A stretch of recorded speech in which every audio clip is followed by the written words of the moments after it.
Welcome back to Would You Gaming. Since last we spoke, I've been quite busy working on finishing the title that we're going to be discussing today, and that, of course, is Pikmin 4, a title that released about 2-3 weeks ago at this point, a title that I've been eagerly anticipating.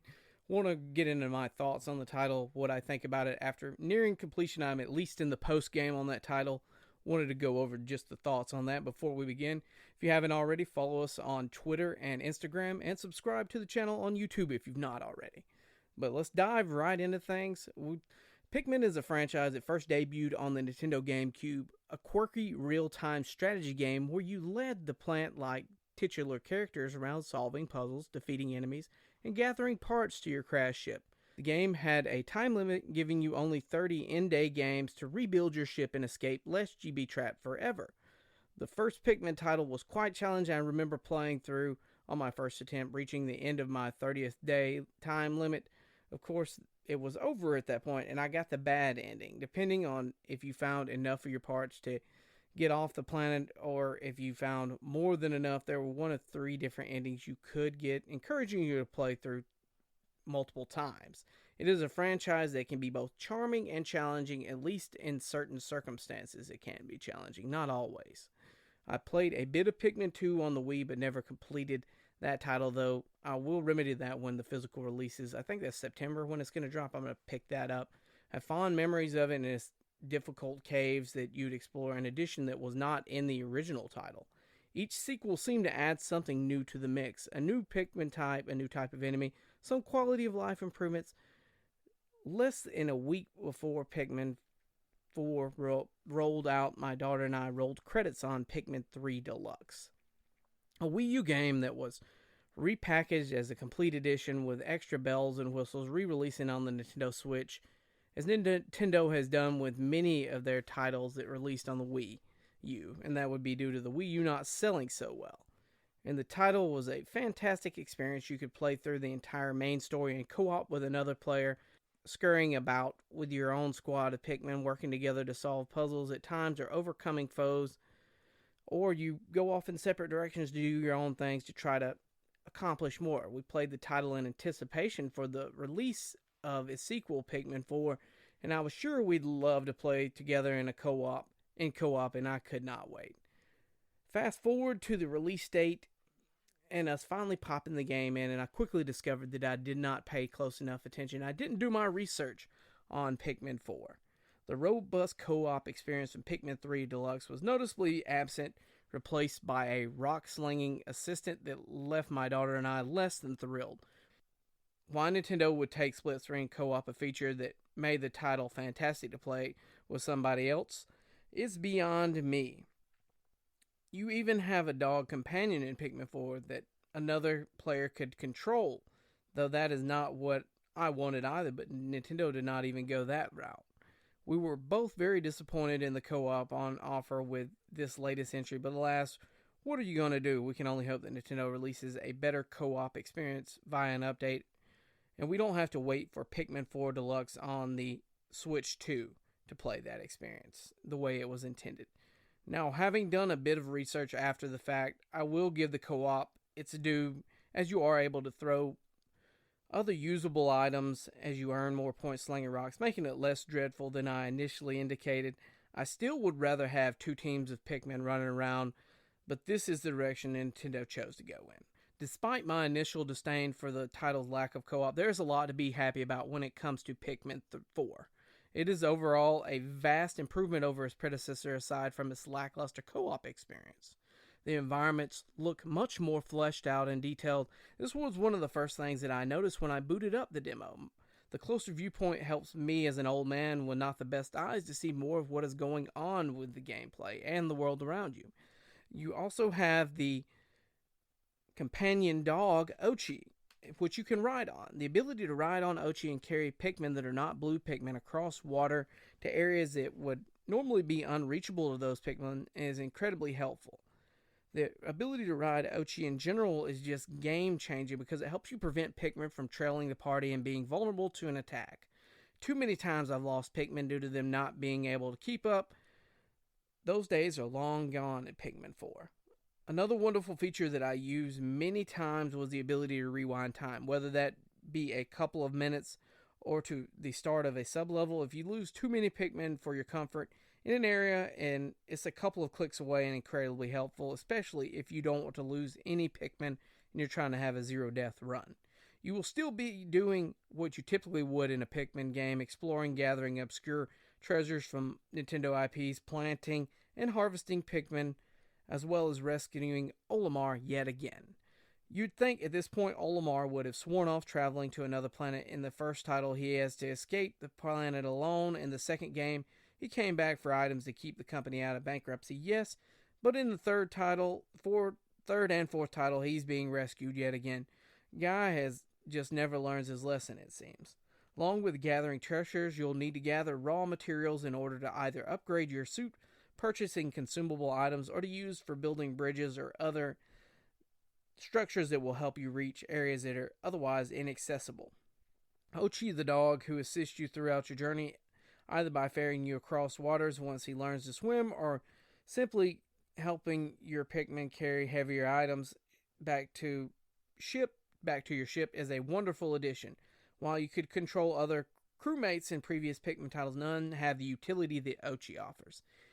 He can be directly controlled, giving you the ability to split up your party into two if necessary, and there will be times when your character can make it through an area and Ochi cannot, thus he has to wait there or find another way around. As you explore and rescue castaways, you'll earn skill point per rescue. You can use those to improve Ochi's abilities. He can dig faster, swim faster, hit harder when attacking, carry more weight, and so much more. The abilities range and cost from 1 to 3 skill points per upgrade, encouraging you to go out and rescue all the castaways you can. Once you've trained Ochi up, he can perform basic tasks as well, simply by ordering him to do so. Something I really liked was you can give him orders to round up your stray Pikmin, so if you're getting close to the end of the day and you need those Pikmin, you don't want to lose any, you can send them out there.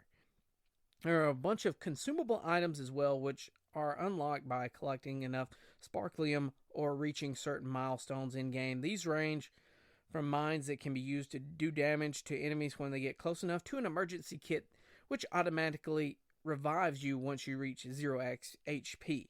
Even the bomb rock, an item we typically use yellow Pikmin to carry around to blow up a wall, is now a consumable item. It's nice to see the bombs as items you can toss out instead of needing to locate them in the overworld, use the specific Pikmin, and get them to the location they need to get to. Pikmin still carry them to the wall to detonate them, and it just makes more sense and makes it overall a better experience, and this is a step in the right direction for the series, I feel. Along the way, you'll get a number of side missions, giving you more to do as you explore and find all the treasures in every area. These side missions that are given by the castaways that you find in various caves, they range from blooming Pikmin to getting 100% in an area. These typically reward you with a unique item or raw materials. There are a large number of these to take on over the course of the game, and the materials in particular are quite helpful so that you can make sure that you can upgrade every part of your suit. The tasks are usually things that you would do over the course of playing anyway. Raising the number of Pikmin on the field, exploring, or just blooming Pikmin. So it's not necessarily like you're going out of your way to accomplish these things. When you start out Pikmin 4, many of the things you've come to take for granted in previous Pikmin titles are locked behind upgrades at the lab. You don't unlock the lab until you get the particular NPC who runs the lab, but it's pretty early on. The Go There ability and Charge were the first items that I noticed were absent, but they were easy enough to unlock for a couple hundred materials. Some of the other upgrades are heat resistant, shock resistant, frost resistance, better health and defense, a survey drone, an upgraded whistle, and faster movement speed. You use the same raw materials you use to build bridges to access unreachable areas, but I never ran into a problem of not having enough materials to build a bridge because I got too many upgrades, other than the very early game. If you kill an enemy, they may drop 1 or 2, and large piles are spread out across different areas that you're tasked with exploring. This has to be one of my favorite additions to this title, giving me a skill tree of sorts and the ability to upgrade the character, as well as Ochi's upgrades as well. It gives you the feel of becoming more powerful to the point that you just become OP and just overall getting better equipment to take on the challenges around you. Even Ochi can become quite a beast. Toward the end game, I found times when I would just take control of Ochi to go take on bosses because it was easier than losing Pikmin. And Ochi is just a tank like that. Even you can upgrade his healing so that he heals a lot quicker. So it's incentivized. It may take you longer to take on a boss, but you're not going to lose any Pikmin. So the trade-off is well worth it in my opinion. I have seen people online say that Pikmin 3 Deluxe was much shorter, clocking in at around the 10-hour mark, and Pikmin 4 far surpasses that with 30 hours or more to get it through everything. The game is bursting at the seams with content. Much of it is new to the franchise, making it a fresh, fun experience for players both old and new. I'm in the post game currently, struggling to get this out and finish the game as we speak, and have nothing but good things to say about the title. I'm very close to the end. I think I'm on the final area. I have several night missions to do. There's a lot to do in this. I haven't got gold in all the Dandori battles. It's just too much. I'll probably will 100% this, unlike Tears of the Kingdom, because it is very achievable. Whereas Tears of the Kingdom is like I could put in 2K hours, and I don't feel that I'm ever going to finish that. So I will 100% Pikmin 4, but Tears of the Kingdom, not so much, and that's exactly why. Speaking of the Dandori battles, they are timed missions that see you collecting treasures in an attempt to have more points than your adversary at the end. It took me a while to figure this out. It wants you, it ranges the medal that you get on this based on how many more points than you have than your opponents. So 10 points more than your opponent, you might get a bronze. 20 more, it might be a silver. 100 points, it might be a silver or platinum. That's how that works out. It is pivotal during these challenges and battles that you split up your Pikmin, and that they are all working on a task and not standing around idly during these challenges. What I did a lot of times is I would send about 10 of my Pikmin to get a pile of gold or materials that were available, and have the rest of them roaming around trying to do other stuff, either building up the army's numbers or taking on enemies to collect those things. At times there will even be a bonus on the items that you get incentivized to go after. It'll give you more points, 2 times points to collect, say, a strawberry or something. So you might see yourself changing up tactics mid-battle. There are a couple of different difficulties, with the most difficult ones taking me several attempts to finish with a higher rank. Once you finish these battles on the overworld, in the areas you're exploring, you can visit a very specific NPC at the hub area and replay these Dandori battles, seeking out those better scores as I stated before. You can earn bronze, silver, gold, and platinum, meaning that completion is tied to these. These are incredibly addicting and one of my favorite new additions to the title. White Pikmin were noticeably missing from Pikmin 3 Deluxe and make a return in Pikmin 4 if I remember correctly. I don't remember white Pikmin being there. Along with them, all the other previous Pikmin are back. Red, blue, yellow, rock Pikmin, white, and the new ice type and glow Pikmin making an appearance. Glow Pikmin are only usable at night or in caves. You come across them when you do your first night expedition. They turn into seeds at the end of these expeditions, and you can use them in caves, as I mentioned. After every night mission or a night expedition that you have, every 4 Pikmin that you have is converted into 1 glow seed. And I found these incredibly useful. You can charge up the glow Pikmin and send them as like a ball of energy at an enemy. They stun them momentarily and smack the crap out of it. It's a good advantage to the start of the battle if you want to get some good damage off real quick. The ice Pikmin is probably one of my favorites. It's probably my new favorite, with the ability to freeze enemies being the main reason. Or if an enemy happens to be in water and you send the appropriate number of ice Pikmin into the water, it freezes the water and the enemy until the Pikmin are recalled. You can make a difficult boss quite easy with these. I remember an enemy kept killing my blue Pikmin, so I would toss a couple of ice Pikmin on the enemy until it froze, and then it fell and shattered. And you could do that and rinse and repeat with like the flying enemies. It made them incredibly easy. In past Pikmin games, you would see a handful of fellow explorers, with the previous titles boasting the most, having about 4 or 5 explorers that you had on your team, controlling about 3 of those. In Pikmin 4, there are a ton of people out here. There are over 43 castaways, as well as your number of research and rescue corps people. I have no idea why everybody wanted to take a trip to such a treacherous planet, but there were a ton of people out there. It was a bit jarring to see a group of people standing outside as I returned every evening. As you progress the game, you'll eventually run into creatures called leaflings, which are other castaways who have been captured and processed through an onion that process leaves all over their bodies, hence the name. You'll eventually rescue leaflings by beating them in Dandori battles and need to collect medicine during night missions in order to be able to cure them. It's simple enough. I had a ton of these guys toward the end. There's a new hub area where you can visit with all the other rescued castaways, even grow more Pikmin. This is new for Pikmin, as other titles just saw you have a screen in space and you can miss to the next day's mission. The area expands as you rescue more and more castaways, allowing more space for your community. This is the area where you'll go around and speak to new NPCs to get and turn in side missions that you have completed, giving you raw materials for your troubles. It's a good way to build up your army, if nothing else, and prepare for the day missions. Exploring at night is another new addition that is not really exploring so much. It is akin to tower defense minigame. You must gather fragments to bolster your army numbers while also ensuring that enemies don't destroy your base. You'll gather fragments with glow Pikmin to produce more and more, and then unlock midway points that can serve as distractions to monsters, and also give you another place to deposit your fragments that might be closer than the home base. You can set Ochi to guard the base while you take off to grow your Pikmin numbers. Later in the game, you'll find Olimar. You'll be forced to do at least one of these to get medicine to cure his leafling issue. Similarly, you'll be tasked with curing all castaways who have become leaflings, adding just another thing to do and more content to this title.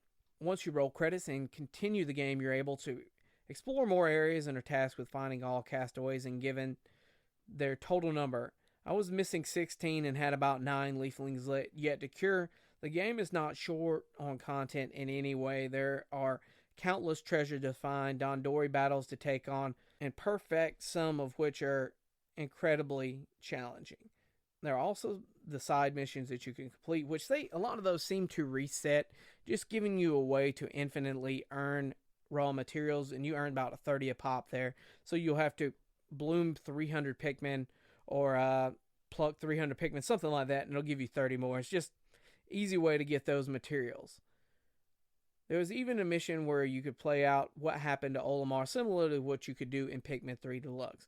The game is just full to the seams with content, and despite going into the title determined to dislike it due to the state of co-op, the entire reason I purchased the title, I found much to be happy about. Pikmin 4 is hands down my favorite solo Pikmin experience and does wonders to flesh out the franchise.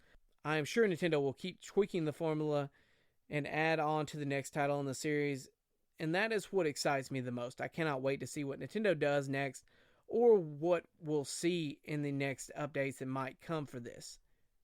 Even if that means I don't get an update that gives me that co-op that I'm looking for, the idea of a Pikmin 4 Deluxe does excite me in the future and makes me happy to be a fan of the franchise. And if they kept all of what we have here, and you add co-op, that would just be stunning. A cherry on the top. And I would probably buy that for $60. Anyways, I wanted to get my thoughts on this title while it was fresh. I still have a bit to go in, and I haven't gone back to it yet. Got a little bit to go towards the end of the end content. I think about maybe 30% done on the last area I have to explore. I'm on the largest cavern I've ever been in, and it's about 20 floors. It is quite difficult. Gonna polish that off at some point, probably over the course of this week. I'm off on Thursday. Probably pop that out if I can at that point.